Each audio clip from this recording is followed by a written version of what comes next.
এই জামাতি লোকরা নামছে। আমরা জামাতি না, আমরা গ্রাহক।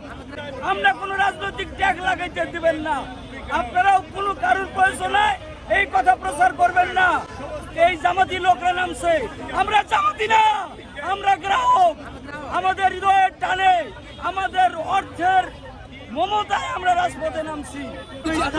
সাংবাদিক ভাইয়েরা, আমাদের এই আন্দোলনকে কোনো রাজনৈতিক ট্যাগ লাগানোর চেষ্টা করবেন না।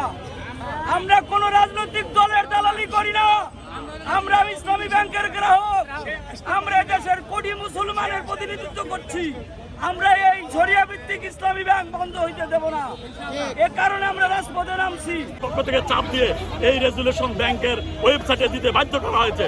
আমরা মনে করি এই অবৈধ চাপ প্রয়োগ করে ইসলামী ব্যাংকের মধ্যে একটি গ্রাহকদের যেই সম্মিলিত সংঘবদ্ধ যেই একটি শক্তি, এই শক্তিকে কোনো আন্দোলন থেকে বিতাড়িত করা সম্ভব না ইনশাআল্লাহ।